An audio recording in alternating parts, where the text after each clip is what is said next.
What if the girl delivering tea to a billionaire tech CEO saved his entire company in 30 seconds, then disappeared before anyone could thank her? What if she was the daughter of a man framed for a crime he never committed, and the only person who could expose the truth was the mother of the man she loved?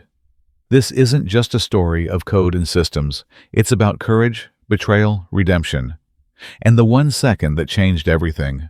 If that gripped your heart, even for a second, hit that subscribe button right now. Drop a comment. What would you do in that 1 second of truth? And don't forget to share this story with someone who believes second chances can rewrite destiny. Panic had erupted inside Brighton Dynamics, one of the top cybersecurity firms in the country. The main server room pulsed with red emergency lights, casting frantic shadows across a sea of screens. Flashing, system breach, defense override failure. Engineers were yelling over each other, clattering keyboards, slamming mice. Nothing worked. At the center of it all stood Ethan Caldwell, 32 years old, founder and CEO. Jet black suit, no tie, jaw clenched. He wasn't shouting. He didn't need to. He checked his watch. 30 seconds, he said, voice sharp as a blade. If no one fixes this, you're all fired.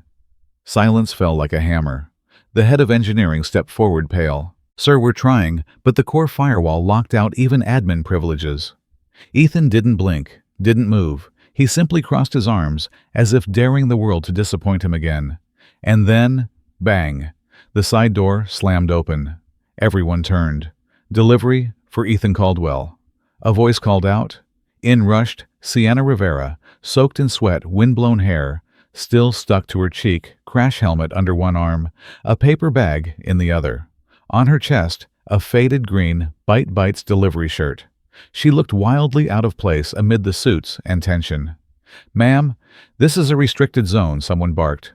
Order, Motor 4829. Unsweetened herbal tea. Gluten-free granola bar, she huffed. Address said, Floor 37, Brighton Dynamics. She glanced around. That's this floor, right? People were already ushering her toward the exit when a low voice stopped them cold. Let her through, Ethan said, stepping forward. Sienna raised an eyebrow. You're Ethan, and you're 1 minute late. She shrugged. You're lucky I didn't cancel it in traffic. She held out the bag, but her eyes flicked toward the giant screen behind him, code flowing like a digital avalanche. Something in her expression shifted. She pointed. You're trying to reroute the security kernel with the cache still running. The room froze. An engineer snapped. And now the delivery girl thinks she's a tech consultant. No, it's just Sienna stepped forward. If you're still logging user sessions through the legacy interface while booting from backup, the encryption will enter defense lockdown. You'll get hard locked. Silence. Ethan stared at her. You understand what you're looking at? She hesitated. A little. I studied cybersecurity. Dropped out junior year. Can I try? The team looked at Ethan. He looked at Sienna. Then he stepped aside. Do it. No time to second guess. Sienna dropped the bag, strode up to the control panel, and typed fast. Her fingers danced across the touchscreen, navigating a back-end terminal hidden beneath a redundant admin shell.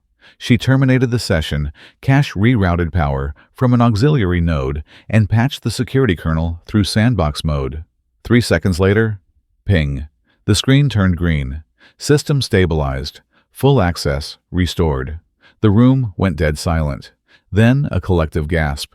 Sienna blinked. Wait, it worked? Ethan didn't answer right away. He studied the screen. Then her. Your name? Sienna Rivera. She stepped back, flustered. Anyway, tea's in the bag. She picked up her helmet. Don't want a job. She paused. No thanks. I've got more deliveries to make. And with that she turned and ran out, boots squeaking on the marble floor, leaving behind a stunned silence and 40 stunned professionals. Upstairs, Ethan watched the security footage on loop, zoomed in on her face, watched her hands on the screen, rewound, zoomed again. Down the street, Sienna was already back on her motorcycle, weaving through traffic. Unaware her face had just gone viral across internal Slack channels, Reddit threads, and tech forums across the country. She had no idea. But Ethan Caldwell would make sure they crossed paths again. She'd just saved his company in 30 seconds. and she had no clue what she'd started. She didn't look back. The wind howled as Sienna Rivera zipped through the downtown grid, her helmet reflecting flashing streetlights. Her phone buzzed. Again, then again. Unknown number. We need to talk. Unknown number. I don't take no for an answer.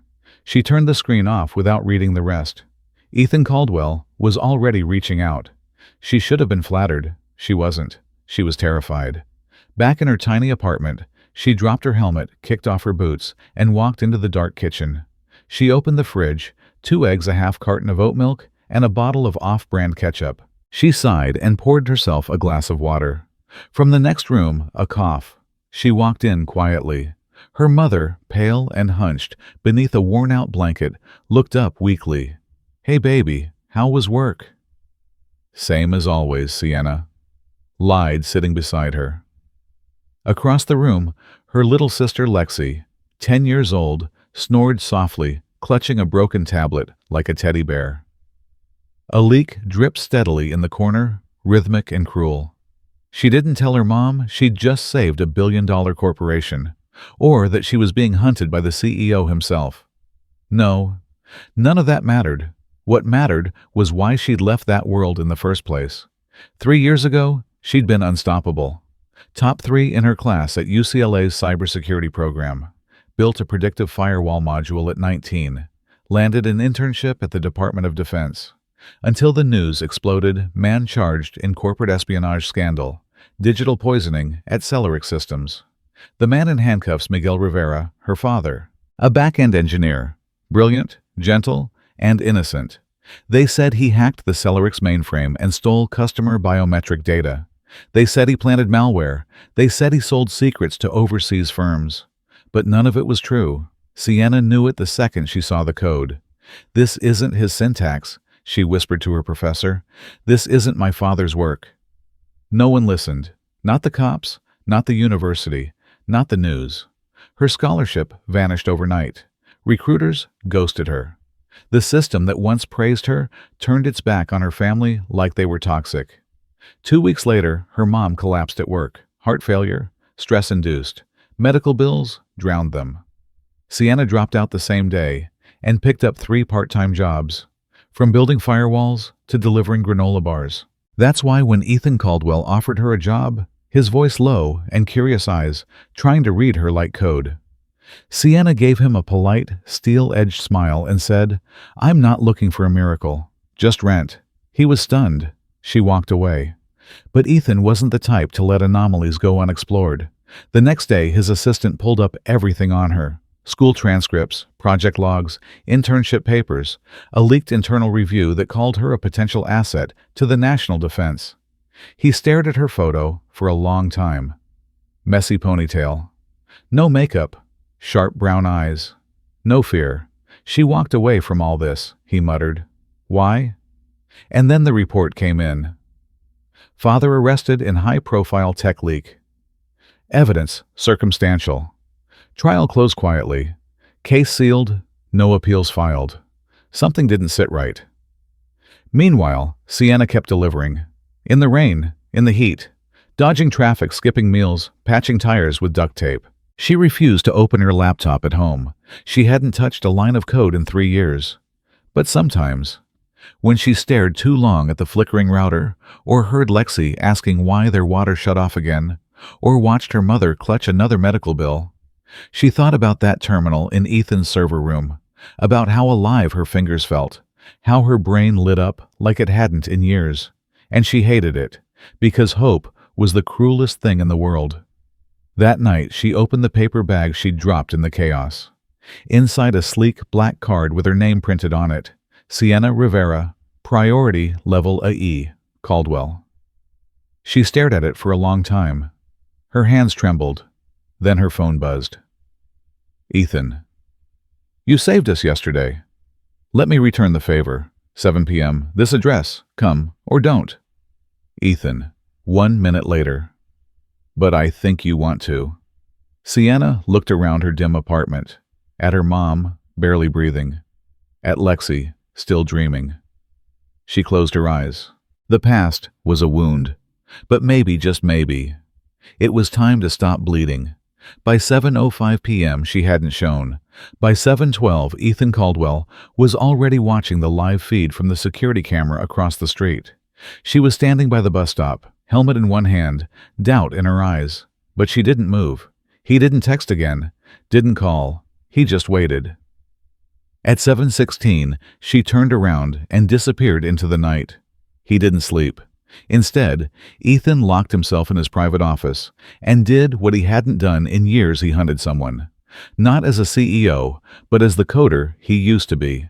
The obsessive, the builder, the architect. He had to know who was Sienna Rivera. What he found made his pulse spike. Top of her class at UCLA. Full ride. Built a dynamic defense algorithm in her sophomore year that caught the attention of the DoD. Volunteered at underfunded middle schools to teach girls how to code. Then bam, dead stop. All academic mentions scrubbed. Internship history, incomplete. No digital footprint for over 3 years. That didn't happen by accident. Someone buried her. But the deeper he dug, the more strange it became. She hadn't disappeared, she'd been erased. The next day, Ethan called a man he hadn't spoken to in a decade. Grant Levine, a former hacker turned private investigator. Ruthless, discreet, expensive. Find me everything on Miguel Rivera. Start with the Celerix breach. I want real code samples. Grant paused. That case was sealed tight. Might take time. You've got 24 hours. While Grant worked, Ethan paced. Something about Sienna haunted him. Not just her mind, but her restraint. Most people begged him for a chance. She walked away. Twice. People don't do that unless they're running from something worse. By the next evening, Grant returned. You're not gonna like this. The twist hit like a sucker punch. The man who pushed the internal complaint that started the entire Celerix investigation, the one that led to Miguel Rivera's arrest, Avery Stanton, a name Ethan recognized instantly, because that was his mother's oldest friend, Aunt Avery, dinner party regular, wine snob, CEO of Stanton Tech, a direct competitor of Celerix. Grant's report confirmed that Avery had backdoored the breach herself, planted enough noise to spark a security panic, then blamed Miguel. 3 months later, Stanton Tech won a contract Celerix was slated for. A $500 million win. And now the name Miguel Rivera gone. Smeared, unemployable. His daughter Sienna, collateral damage. Ethan sat back in silence, a storm in his chest. He picked up his phone. Mom, he said, we need to talk about Avery. But Evelyn Caldwell didn't like surprises. The moment Ethan brought it up, she shut him down. You're chasing ghosts, she snapped. Avery's a friend. More importantly, she's an investor. If you're smart, you'll leave this alone. She ruined an innocent man's life. So what? You think that delivery girl's your new savior? She scoffed. You're a CEO, Ethan. Act like it. But Ethan wasn't listening anymore.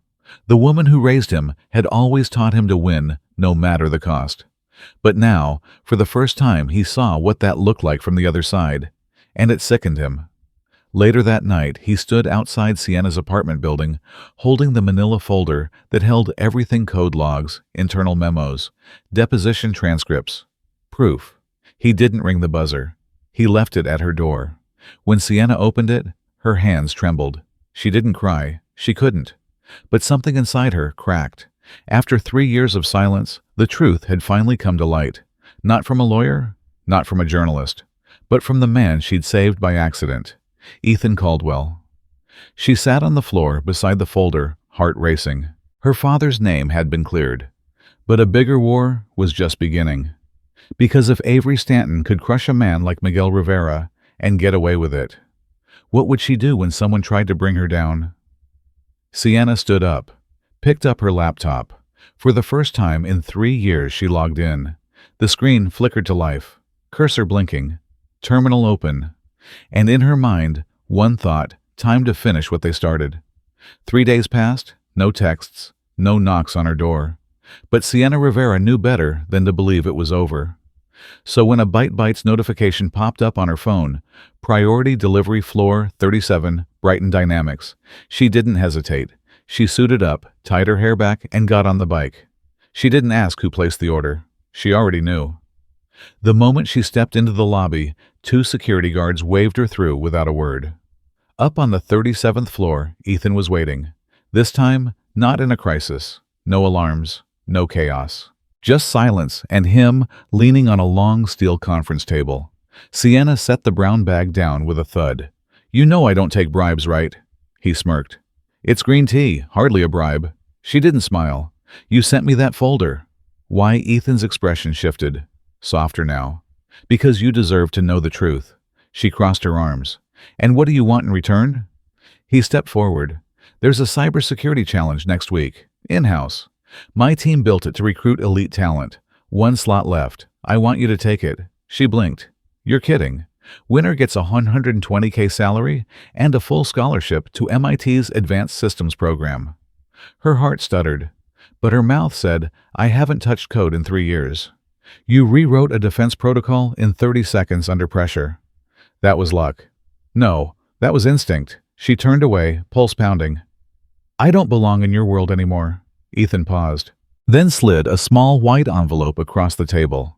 A check, $15,000, made out to Mercy General Hospital. Memo line, Helen Rivera, Emergency Cardiology. Sienna froze. "That should cover your mom's next round of treatment," Ethan said quietly. "No strings. I'm not buying your skills. I'm giving you a shot to decide if you want to fight back." She didn't speak for a long time, just stared at the check, her knuckles white. Finally she whispered, "Why me?" Ethan's reply was immediate. "Because you're better than all of them. You just never had the same starting line." That night, Sienna sat beside her mother's hospital bed. The check was folded inside her jacket. Her mom opened her eyes slowly. "Did something good happen today?" Sienna smiled through the ache. Maybe. She looked down at her calloused hands. Could she do this? She'd been torn down, erased, underestimated, and now they were offering her a way back in. A real chance. Not charity, not pity, a challenge. And if she won, her mother would be safe. Her sister could go back to school. And her father's name wouldn't just be cleared, it would mean something again. The next morning, Sienna sent a single-line email to Ethan. "I'll compete, but I'm not doing this for you." He replied, "Good. That means you might win." Brighton Dynamics' annual CyberOps Recruitment Challenge was not your average coding test. It was war. The rules were simple. 12 finalists, 3 hours, one system to breach, no internet, no notes, no second chances. Whoever cracked the mock defense protocol, fastest and cleanest, would walk away with a job offer and a scholarship to MIT's Elite Systems Defense Lab. Sienna Rivera walked into the glass arena with nothing but a second-hand laptop and the weight of 3 years of silence on her shoulders. The others, Ivy League grads, government interns. One guy even flew in from Quantico. But all eyes snapped to her. The girl in the denim jacket. The delivery girl. Whispers broke out instantly. "Isn't that the Rivera girl? Didn't her dad go to prison for corporate espionage? What's she doing here?" Sienna didn't flinch. She took her seat, adjusted her keyboard, and waited for the signal. 1:00 p.m. The challenge began.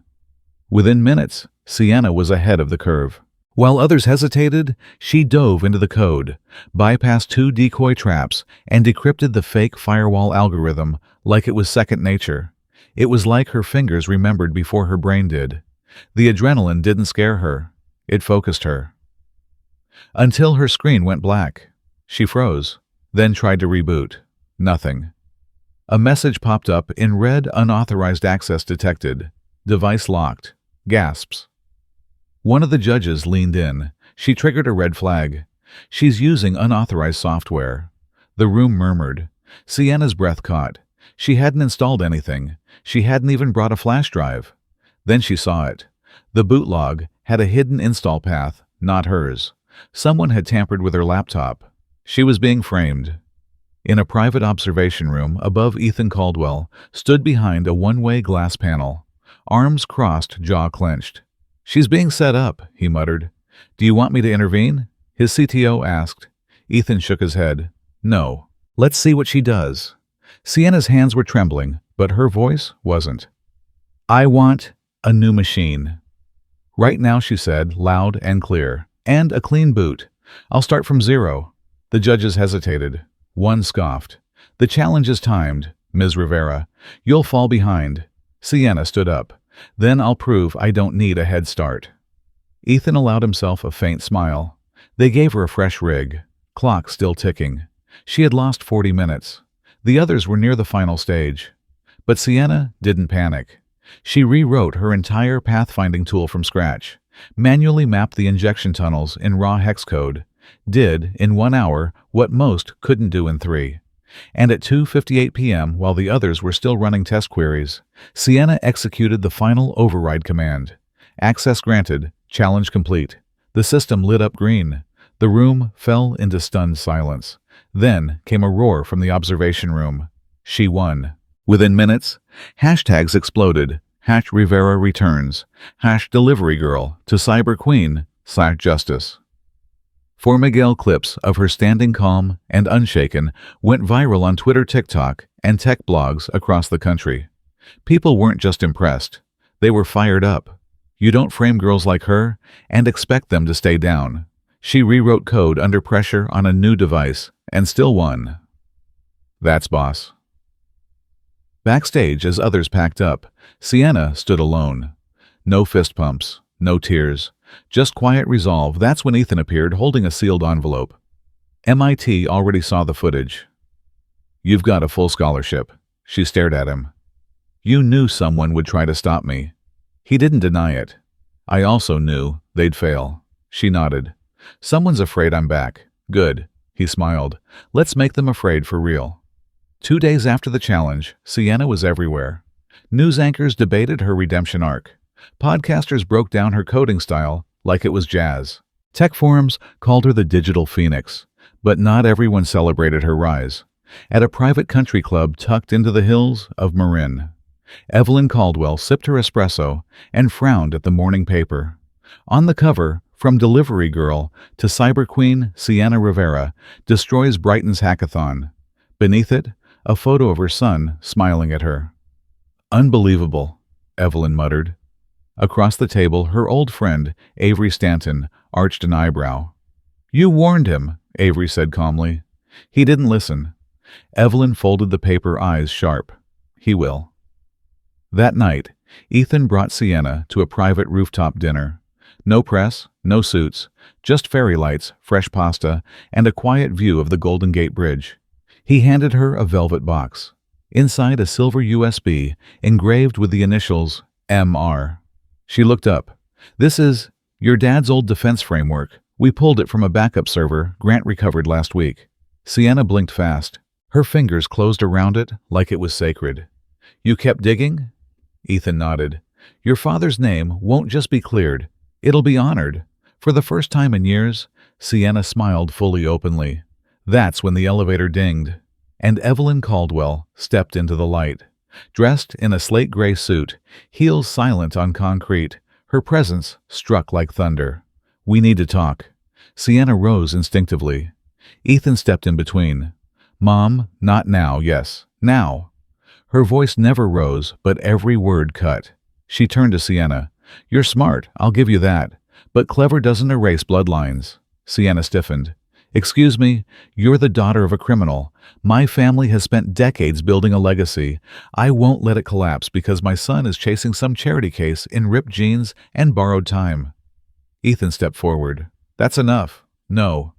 What's enough is you jeopardizing everything for someone who will never be accepted in our world." Sienna's heart pounded, not from fear but rage. But instead of arguing, she simply said, "Thank you for your honesty, Mrs. Caldwell." She turned to Ethan, her voice soft, final. "I need to go." Ethan followed her down to the street, calling her name. "Sienna, wait. Don't let her do this." She stopped under a street lamp. Tears rimmed her eyes, but never fell. "Ethan, this isn't about her." "Then stay. Fight with me." "I already did." She handed him an envelope. The edges were worn like she'd been holding it all day. "What is this? My goodbye." By morning, Sienna was gone. Her apartment emptied out. Phone disconnected. No trace. Just a single handwritten note inside the envelope. "I'm not leaving because I'm afraid of her. I'm leaving because I refuse to be the reason you have to choose." You saved my father's name. Now I need to protect yours. Don't follow me. Just remember me." Sienna, Ethan, sat alone in his office, the letter shaking in his hand. He read it twice, then a third time, then lit it on fire. Not out of anger, out of promise. If she thought she was walking away to save him, she didn't know him at all. Later that week, Evelyn hosted a fundraising gala downtown. Ethan arrived late alone, eyes cold. She approached with a flute of champagne. "I'm glad you've come to your senses." He didn't take the glass. "You ruined the best thing that ever happened to me." Evelyn blinked. "Excuse me?" He leaned in. "But you just made the worst mistake of your life, because now I'm not choosing between you and her. I'm choosing against you." The envelope arrived on a rainy Tuesday. No sender, no return address. Just Evelyn Caldwell's name, written in smooth cursive, sealed with red wax, the kind no one used anymore.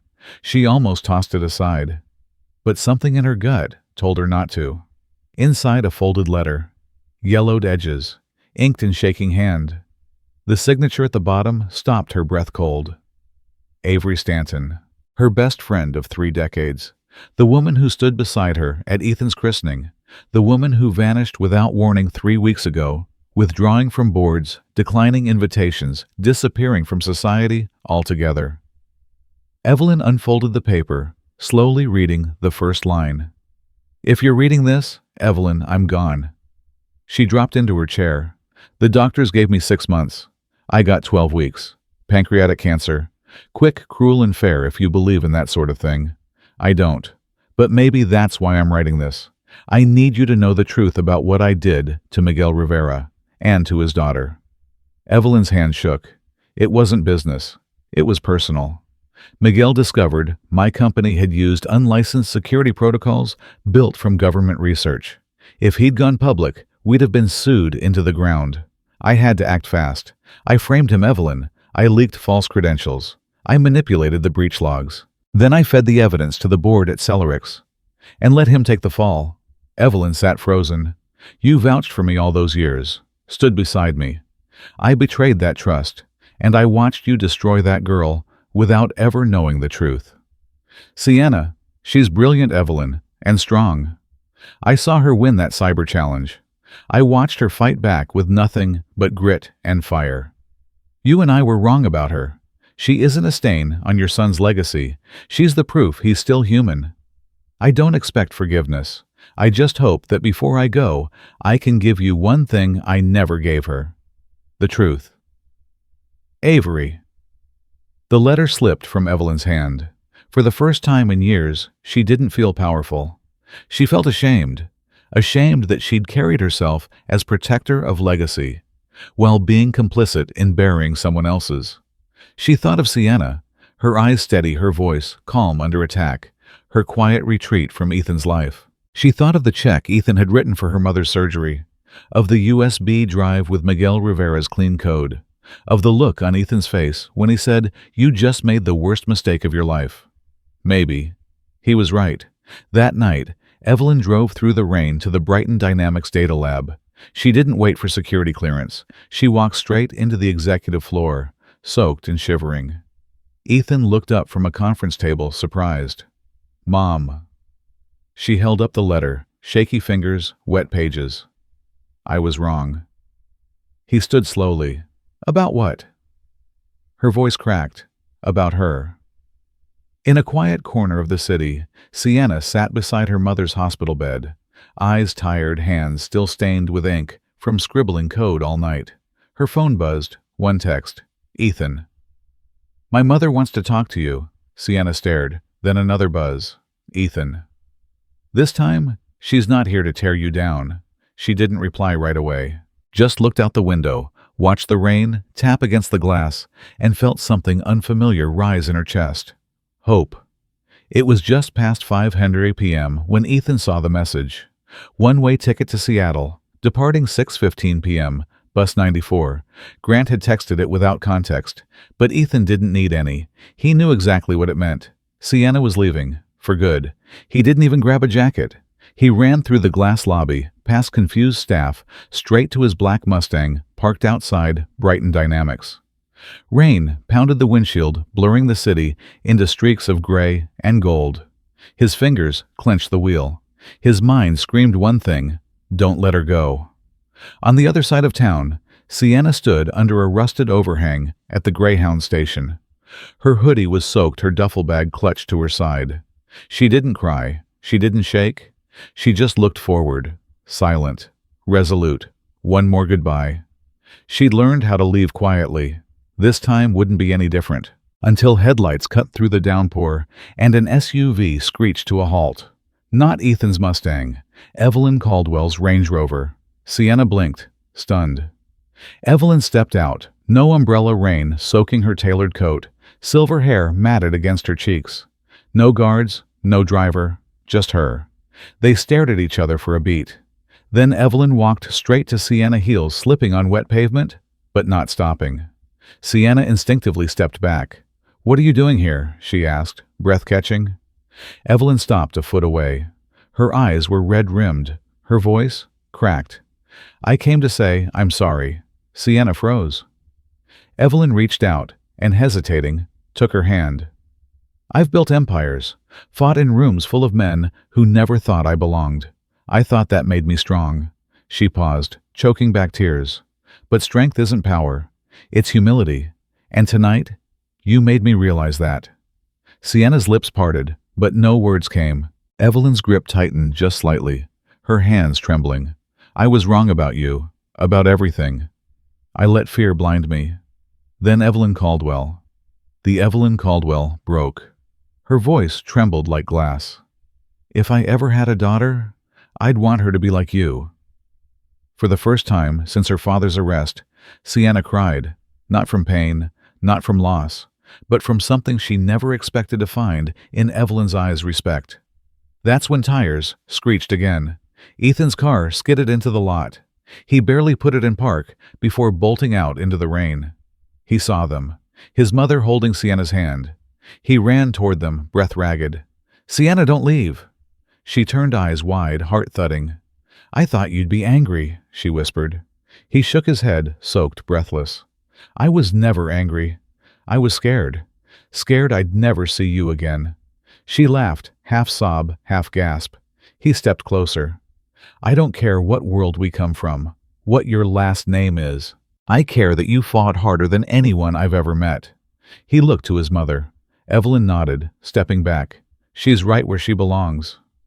Ethan looked at Sienna again, eyes fierce, pleading. "Come back with me.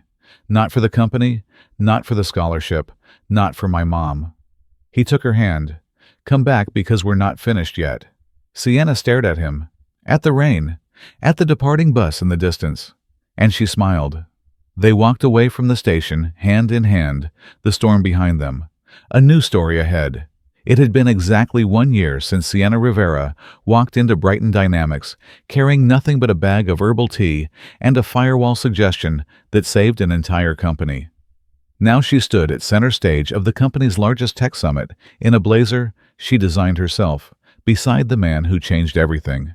Behind her, a towering screen displayed her latest initiative, Project Phoenix, a free tech academy for underprivileged youth. Hundreds of students from foster homes, low-income neighborhoods, and shelters had already enrolled. She'd partnered with public schools, libraries, even rec centers. She was rewriting opportunity this time for the kids who didn't get a second chance like she did. The audience roared with applause. She glanced toward the front row and locked eyes with Evelyn Caldwell, seated between city officials and Fortune 500 executives, tears glistening, her hand pressed over her heart. The same woman who once told her she didn't belong, now proudly called her daughter. Ethan had been quiet all morning, calmer than usual, focused. But as the applause died down, he stepped up beside Sienna, reached into his suit pocket, and the energy in the room shifted. He turned toward the crowd, mic in hand. "1 year ago, I was ready to fire an entire team because our system was collapsing. Then a girl in a hoodie walked in and rewrote our future." Laughter broke through the tension. He smiled at Sienna. She didn't ask for credit. She didn't ask for power. She just asked for time to breathe, to think, to do what she does best. He took a step closer. Sienna didn't just save Brighton. She saved me from arrogance, from tunnel vision, from thinking legacy only came from bloodlines or boardrooms. Then he dropped to one knee. Gasps filled the air. Sienna froze. Ethan pulled out a ring, sleek and simple, set with a chip-shaped diamond flanked by two sapphires, the same shape as the first line of code she'd written for his system. "Sienna Rivera," he said, voice strong but raw. "You've fought harder than anyone I've ever known. For your family, for justice, for truth. Now I'm asking you to fight for one more thing with me. For life, for love, for forever." The room went silent. Sienna stood frozen, hand over her mouth. Then, tears streaming, she dropped to her knees and kissed him. Yes. 1,000 times yes. The crowd exploded. Staff jumped to their feet. Cameras flashed. The hashtag #RiveraCaldwell trended within minutes. 2 months later, they married in a simple rooftop ceremony. No press, no designer gowns, just those who mattered. Evelyn gave Sienna away at the altar. "You're not just my daughter-in-law," she whispered. "You're the daughter I never knew I needed." Sienna choked back tears. In the months that followed, Brighton Dynamics became a model for diversity mentorship and ethical innovation. Sienna's Tech Academy expanded to 3 states. She never forgot her roots. Every scholarship bore her father's name.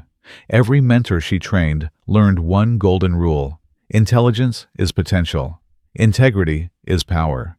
And every time she passed the framed letter in her office, the one Ethan had saved from the woman who once tried to destroy her, she remembered one thing: you can be erased, but you can also be rewritten. And Sienna Rivera. She rewrote everything. 1 year later, the lights dimmed inside the Grand Tech Hall in San Francisco. The crowd of engineer students, press, and dreamers hushed as the Brighton Dynamics logo pulsed on the giant LED screen. The atmosphere buzzed with electricity. This wasn't just a product launch. It was a moment. And then she stepped onto the stage. Sienna Rivera Caldwell, wearing a deep blue dress that shimmered under the lights, hand resting gently on her rounded belly, carrying the next chapter of their story. Thunderous applause broke out. Ethan followed just behind her, hand in hers, eyes full of the same awe he wore the first time she rewrote his company's fate. But tonight, she was leading.